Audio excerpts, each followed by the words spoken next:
Hello everyone. इस video में हम डिस्कस करेंगे 50 must know GK questions on Indian economy. ठीक है, इसकी पूरी पीडीएफ मैंने अपने वेबसाइट पे अपलोड कर दी है। वेबसाइट का यूआरएल ये रहा, आप जाके डाउनलोड कर सकते हो। लिंक मैं कमेंट सेक्शन और डिस्क्रिप्शन में दे दूंगा। ओके, चलिए शुरू करते हैं। सबसे पहला क्वेश्चन है, what does GST stand for in India. तो जीएसटी का मतलब होता है goods and service tax. Okay, तो इसका ऑप्शन हो जाएगा बी। और देखिए, जो जीएसटी इंट्रोड्यूस हुआ था वो 1 जुलाई 2017 में हुआ था, राइट। चलिए नेक्स्ट क्वेश्चन है, which bank regulates monetary policy in India. तो इसका आंसर है Reserve Bank of India, option B. और रिजर्व बैंक ऑफ इंडिया कब स्टैब्लिश हुई थी? 1 अप्रैल 1935। तो ये आपको डेट याद रखनी है। ओके, उसके बाद what is India's rank in global GDP, ठीक है, एज ऑफ 2025। तो इसका आंसर है 5th। प्रोजेक्टेड है ये, ठीक है। तो आप इस तरह के जो क्वेश्चंस होते हैं, कई बार देखिए बहुत सारी जो आप बोल सकते हो रिसर्च जो ऑर्गेनाइजेशन होती हैं वो अपनी अपनी रैंक निकालती हैं उस हिसाब से, ठीक है। तो यहाँ पे आप ये लेके चलो कि 5th है यहाँ पे एज पर इंडियन, यहाँ पे ये जो आईएमएफ है, इंडियन मॉनेटरी फंड, उसके हिसाब से ये, ठीक है। Next is which sector employees the most people in India. तो इसका आंसर है एग्रीकल्चर, यानी कि ऑप्शन सी। एग्रीकल्चर लगभग 42% लोगों को एम्प्लॉय करता है इंडिया में। अभी भी ये लार्जेस्ट एम्प्लॉयड है despite declining GDP share. Agriculture का जीडीपी शेयर गिर रहा है, लेकिन फिर भी आप ये सोचो कि सबसे ज़्यादा लोगों को एम्प्लॉय करती है एग्रीकल्चर सेक्टर इंडिया में। उसके बाद what is the full form of SEBI. तो सेबी का फुल फॉर्म होता है securities and exchange board of India. तो ऑप्शन हो जाएगा ए। अब ये करती क्या है, ये जो स्टॉक मार्केट को रेगुलेट करती है, ठीक है। तो स्टॉक मार्केट में जितनी भी चीज़ें जो चल रही है उसका देखभाल कौन करता है? सेबी करता है, ठीक है। एक तरह से रक्षक है ये रिटेल इन्वेस्टर्स के लिए, आप ये बोल सकते हो। तो ये कब स्टैब्लिश हुआ था? सेबी 1988 में, ये आपको याद रखना है। फिर नेक्स्ट क्वेश्चन है, which scheme provides ₹6,000 annually to farmers. तो इसका जो आंसर है वो है पीएम किसान। ओके, तो और ये कब लॉन्च हुई थी? फेब 2019 में लॉन्च हुई थी। उसके बाद what is the currency symbol of India, ये आपको पता ही है। तो ये करेंसी सिंबल है इंडिया का, तो ऑप्शन बी हो जाएगा। उसके बाद अब ये देखिए, ये कब अडॉप्ट किया गया था ये सिंबल, तो डेट आप याद रखिए 15 जुलाई 2010, यानी कि 2010 में। अब नेक्स्ट क्वेश्चन है, which is the India's largest public sector bank. तो इसका आंसर है option B, State Bank of India. Asset और नेटवर्क के हिसाब से देखें तो सबसे लार्जेस्ट पब्लिक सेक्टर बैंक कौन सा है? स्टेट बैंक ऑफ इंडिया, ठीक है। उसके बाद what does FDI stand for. तो एफडीआई का मतलब होता है फॉरेन डायरेक्ट इन्वेस्टमेंट। जब विदेशी कंपनियां इंडिया में इन्वेस्ट करती हैं या विदेशी लोग इंडिया में पैसा लगाते हैं तो उसको एफडीआई बोला जाता है, ठीक है। उसके बाद which Indian state has the highest GDP as of 2025। तो इसका आंसर है महाराष्ट्र। इसको इकोनॉमिक हब भी बोला जाता है। ओके, चलिए एक बार ये डेटा आप देखिए, मैंने इसलिए लिखा है कंफर्म 2025 डेटा। तो एक बार आप डेटा और अपने से भी कंफर्म कर लीजिएगा। ये जीडीपी रिलेटेड जितनी भी क्वेश्चंस हैं, इनको एक बार आप इंटरनेट से देख के एक बार आप और उसको कंफर्म कर लीजिएगा, ठीक है। चलिए नेक्स्ट इज या एक second, what is the full form of RBI? Easy है, Reserve Bank of India. Next is which tax was replaced by GST in India. तो इसका आंसर है वैट, यानी कि वैल्यू एडेड टैक्स, ठीक है। इसके साथ साथ और भी कई सारे इनडायरेक्ट टैक्सेस थे, उनको भी हटाया गया, लेकिन आज भी इनकम टैक्स, कॉर्पोरेट टैक्स और वेल्थ टैक्स है। तो ऑप्शन बी हो जाएगा वैट, ठीक है। What does GDP stand for. तो जीडीपी का मतलब होता है ग्रॉस डोमेस्टिक प्रोडक्ट, ठीक है।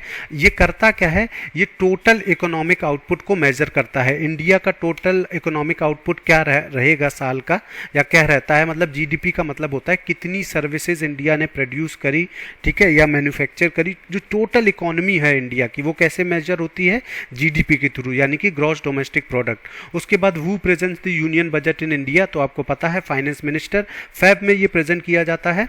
उसके बाद नेक्स्ट क्वेश्चन है, which scheme provides 100 days of ways employment. तो 100 दिन का जो आप बोल सकते हो कि भत्ता कहाँ से मिलता है? मनरेगा से मिलता है। इसका ऑप्शन बी है Mahatma Gandhi National Rural Employment Guarantee Act 2005। उसके बाद what is inflation target set by RBI. तो आरबीआई ने क्या इन्फ्लेशन टारगेट सेट किया है? तो ये है 4% विद अ ±2% टॉलरेंस बैंड। उसके बाद which is India's largest stock exchange. तो ये आपको पता है, इसका आंसर है एनईसी, बाय मार्केट कैपिटलाइजेशन, ठीक है। तो देखिए मार्केट कैपिटलाइजेशन के हिसाब से कौन है सबसे बड़ा, national Stock exchange. Next is what does UPI stand for, तो यूपीआई का मतलब होता है यूनिफाइड पेमेंट इंटरफेस, ठीक है, ऑप्शन ए हो जाएगा। कब लॉन्च हुआ था, देखिए लॉन्च डेट, लॉन्च ईयर आप याद रखिए 2016 में।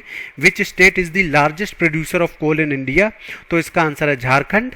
उसके बाद what is the full form of FSSAI, ठीक है, तो इसका आंसर है A, Food Safety and Standards Authority of India. तो जितनी भी आप बोल सकते हो कि अगर कोई फूड रिलेटेड बिजनेस करता है तो उसका लाइसेंस कौन देता है, FSSAI, ठीक है, यानी कि food Safety and Standards Authority of India.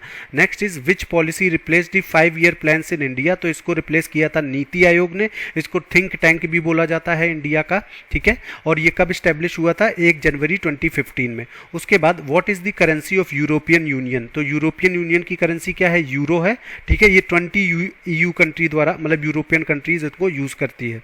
उसके बाद which scheme aims to provide housing for all by 2022, ठीक है, तो इसका मतलब ये इनिशियली ये 2022 तक किया गया था, लेकिन अब इसको और एक्सटेंड किया गया है, तो इसका आंसर है PM Awas Yojana. Next is what does NABARD stand for, तो देखिए नाबार्ड का मतलब होता है national bank for agriculture and rural development. ये कब फाउंड हुई थी, 1982 में, तो इसका ऑप्शन हो जाएगा ए, ठीक है। तो ये जो एग्रीकल्चर रिलेटेड जो किसान लोग हैं उनको अगर लोन वो लेना हो तो वो नाबार्ड के पास जाके लोन ले सकते हैं। Which Indian city is known as the financial capital, answer है मुंबई, यानी कि ऑप्शन बी। और यहाँ पे बॉम्बे स्टॉक एक्सचेंज और नेशनल स्टॉक एक्सचेंज दोनों ही हैं यहाँ पे, ठीक है। उसके बाद what is the full form of IMF, इसका आंसर है International Monetary Fund, option A, ठीक है। जो मैंने आपको इनिशियली बताया था कि GDP जो प्रिडिक्ट किया है वो इसी ऑर्गेनाइजेशन ने प्रिडिक्ट किया है, ठीक है। उसके बाद which tax is levied on individuals income, तो इंडिविजुअल की इनकम पे क्या लगता है, इनकम टैक्स, ठीक है। अभी देखिए नया इनकम टैक्स बिल आया है तो उसको आप याद रखिएगा।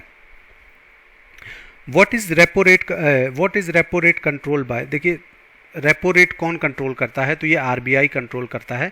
रेपो रेट होता क्या है, जैसे हम बैंक के पास जाते हैं लोन लेना तो बैंक हमें किसी इंटरेस्ट पे लोन देता है ना, तो ऐसे ही बैंक अगर जो बैंक्स होती हैं वो अगर लोन लेने जाएंगी RBI के पास तो RBI जो इंटरेस्ट रेट रखता है उसको रेपो रेट बोलते हैं, ठीक है। तो rate at which RBI lends to banks, तो रेपो रेट का ये मतलब होता है, तो इसका आंसर है option B, RBI। Next is which state is the largest producer of rice in India, तो इसका आंसर है वेस्ट बंगाल, इसको लीडिंग राइस बॉल भी बोला जाता है। उसके बाद what does PPP stand for in economics, तो इसका आंसर है पब्लिक प्राइवेट पार्टनरशिप और परचेजिंग पावर पैरिटी। तो यहाँ पे इस दोनों ही मतलब होते हैं PPP के, तो इसका आंसर हो जाएगा बोथ A एंड B, ठीक है। उसके बाद which scheme promotes digital payments in India, तो इसका आंसर है डिजिटल इंडिया, ठीक है। इसको 2015 में लॉन्च किया गया था। What is full form of SIDBI, तो SIDBI का मतलब है small industries development bank of India. ये जो छोटी छोटी जो इंडस्ट्रीज होती है उनको लोन देती है ये बैंक, ठीक है, तो SIDBI का ये फुल फॉर्म है। Which is India's largest export commodity, तो इंडिया सबसे ज़्यादा किस कमोडिटी को एक्सपोर्ट करता है, ओके, तो इसका आंसर है पेट्रोलियम प्रोडक्ट, ठीक है। Next is what does CPI stand for, CPI का मतलब होता है कंज्यूमर प्राइस इंडेक्स, इससे महंगाई को नापा जाता है, ठीक है।